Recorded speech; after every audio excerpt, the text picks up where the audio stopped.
Hey everybody, this is Tony, Tainted Lord A7, and this is going to be a video response to a challenge created by George G's Room of Walk called the February Forgotten Album Challenge for the VC. Well, basically, we pick out eight forgotten albums in our collection that we haven't listened to like 5 to 30 years, and we listen to two albums a week throughout February, which is 4 weeks. And on February 28th, um, we explain we explain why we picked those eight albums and what we think of them now. Sorry if I'm looking down. I just reading my notes, but that's pretty much how it is. Pick out eight forgotten albums, listen to two albums a week throughout February, which is 4 weeks, and then on the 28th of February, um, we explain why we picked those eight albums and what we think of them now. So yeah, that should be like a fun challenge to do. So here are eight albums that I picked out in my collection that I haven't listened to for like 5 to 30 years. Although 30 years is a stretch, more like I haven't listened to these albums for at least 5 years. But these are my eight albums that I picked out. The first one is Queens of the Stone Age, Lullabies to Paralyze.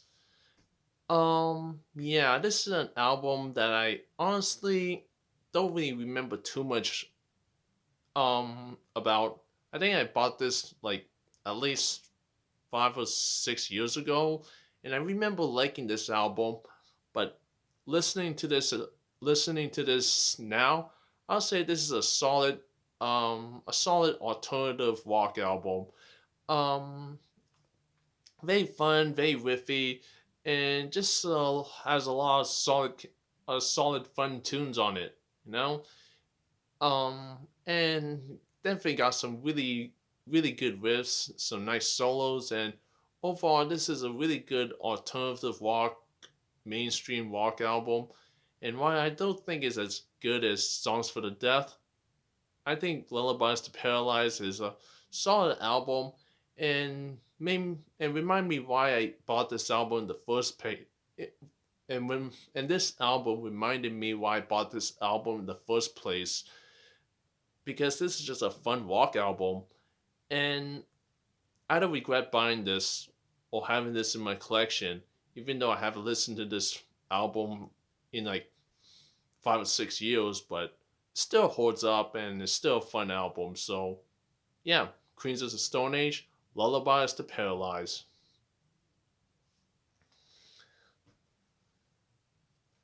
Okay, next one up is a band I don't think anyone has ever heard of, and that's Autumn Teals and the album The Hollowing.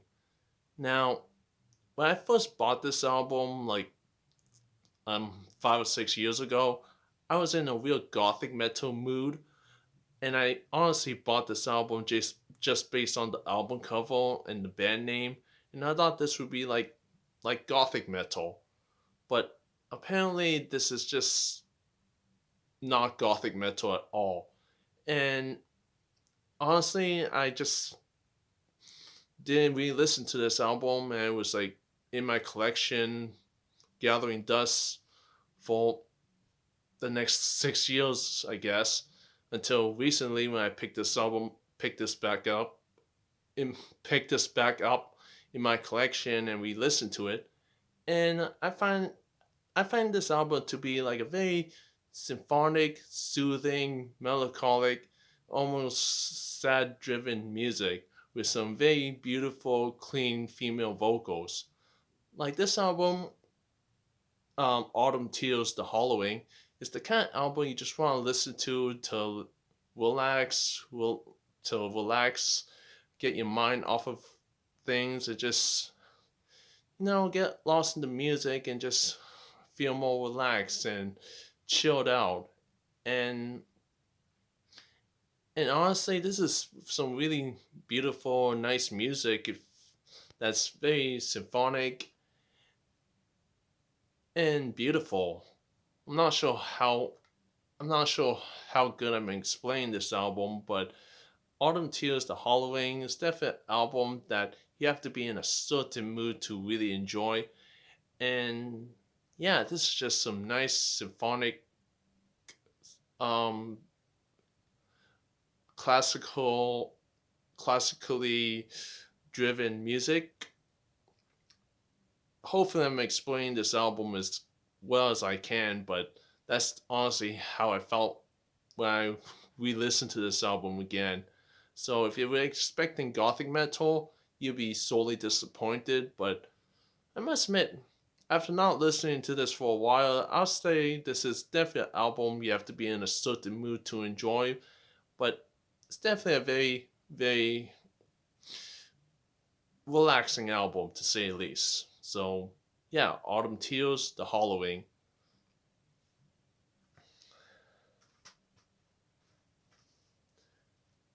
Okay, next up is a band that I'm pretty sure everybody knows, and that's Pearl Jam's 10. Now, I don't think anyone needs to go into detail who Pearl Jam are. Everybody should know them, but I remember buying this album just based on how much hype and positive reactions that this album by Pearl Jam was getting. And I was really curious to check out Pearl Jam after hearing so much hype surrounding them and saying that 10 is their best album. And when I first bought this album a couple of years ago, I liked it, but I kind of forgot about it afterwards because of some other amazing releases at the time. But listening to this album again with a more fresh perspective, I can understand why this album is considered a classic. This is just an excellent grunge rock, alternative rock album from the early 90s that that just that's just iconic, and it just has some solid songs. And yeah, I feel like this is definitely an album that would introduce new fans to Pearl Jam, and I can see why 10's considered classic. I'm not really going to go into too much detail because I'm pretty sure everybody has heard this album, but for me, it's actually a really good album and makes me makes me want to go back and listen to this more after not listening to this for a while. So yeah, Pearl Jam's 10, a really solid classic album from the early 90s. So there you go, Pearl Jam's 10.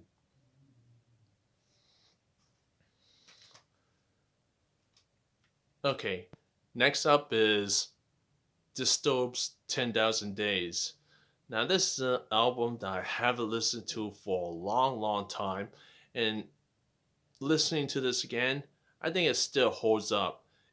I feel like Disturbed definitely, definitely took a step back from the new metal sound that they had in the previous two albums and mean lean more towards of a hard rock, modern rock sound on Disturbed's 10,000 Fists.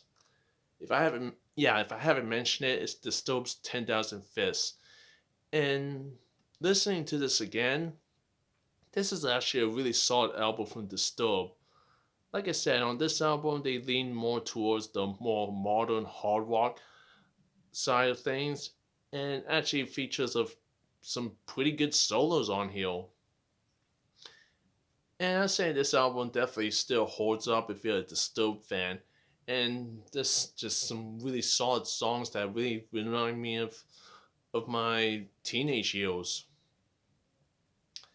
And yeah, just Disturbed's 10,000 Fists is just a really solid hard rock album in my opinion, and definite album that still holds up now after not listening to it for like a couple of years. So yeah, Disturbed's 10,000 Fists, a really good album from Disturbed, and definitely shows some um evolution in their sound.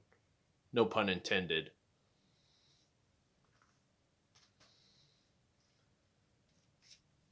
Okay, next up is Depeche Mode, Violator. Now, Depeche Mode are like an electronic band that I've always enjoyed, I always liked, but Violator is an album that I haven't listened to for like a few years. And listening to this again, I fell in love with it. This album just has that moody, gloomy, almost gothic like atmosphere while having that electronic sound that keeps it really upbeat and fresh. And definitely has the classic songs like Enjoy the Silence and Policy of Truth. And yeah, this is just a really fun, moody, gloomy electronic album from Depeche Mode, and Violator is just a really fun album if you want to listen to some electronic music outside of just rock and metal, you know. And yeah, I still I say it still holds up if you're into that kind of music. And from a guy who hasn't listened to this album for a couple of years, it still holds up. So yeah, Depeche Mode, Violator, really good stuff right here.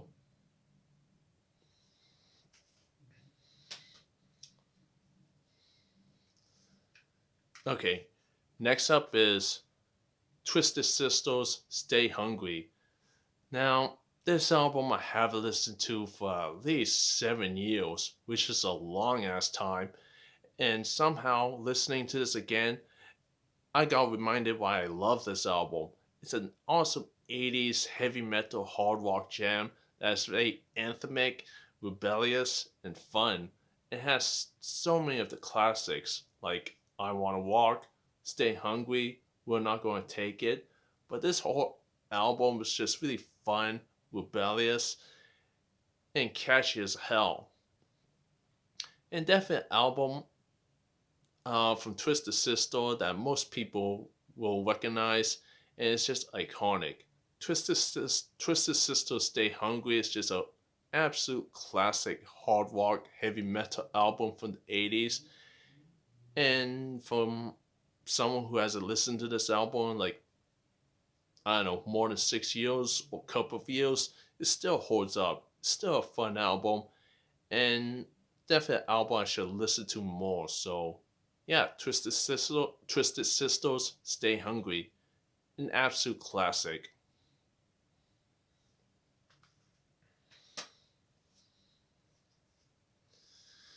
Okay, next up is a band that's probably going to be a little bit cringy, but I do remember liking this band during my pre-teen years, during my early high school days, and that's Linkin Park's Meteora. Now, I don't think I need to go into detail who Linkin Park are. If you're into that um, modern rock, alternative rock sound, you would know this band. But I must admit, Linkin Park's Meteora was definitely a bit of a step back from the debut album Hybrid Theory. As on this album, they lean towards more of a alternative rock, modern rock, and just kind of stepped away from the new metal sound. But but yeah, after not listening to this album for a long, long, long time, I somehow still recognize these songs. I still memorize these songs, and I still find them really fun to listen to. You know, it just reminds me of my high school days when life was just more carefree and I had more time to listen to music. And just reminds me of my childhood. So yeah, Linkin Park's Meteor is just a very nostalgic album for me, and honestly, it still holds up and just instantly brings me back to my younger days. So yeah, Linkin Park's Meteor is definitely an album that still holds up in my opinion, and I still thoroughly enjoy it. So there you go, Linkin Park's Meteor.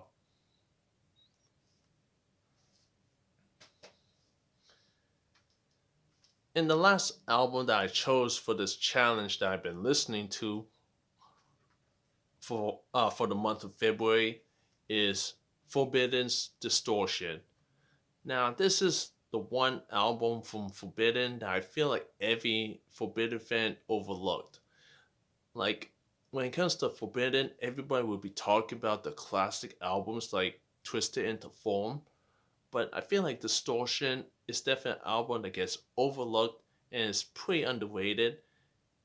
And after not listening to this for a while, I'll say this is still a really good album. I feel like this album feels more more groove metal sounding and less thrashy. I mean, there's a little bit of thrash, but it feels like they lean towards more of that groove metal sound. But but honestly, I still think this is a pretty good album. You know, it may not beat out the classics like Twisted into Form, but Forbidden's Distortion, I feel it's definitely an overlooked album, and after not listening to this for a couple of years, I'll still say this is still a really good album. Still pretty entertaining. It's still a decent album. Just, not as thrashy, but more groove metal, heavy metal driven. I don't know, I still like it. I still enjoy it, so yeah, Forbidden's Distortion. Definitely an album that still holds up after not listening to it for a couple of years.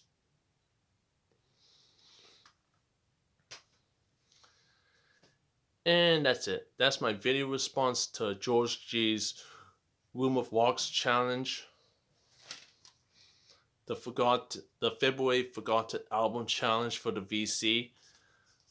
So George, if you're watching this, hopefully you enjoy this video challenge response and let me know what you think. So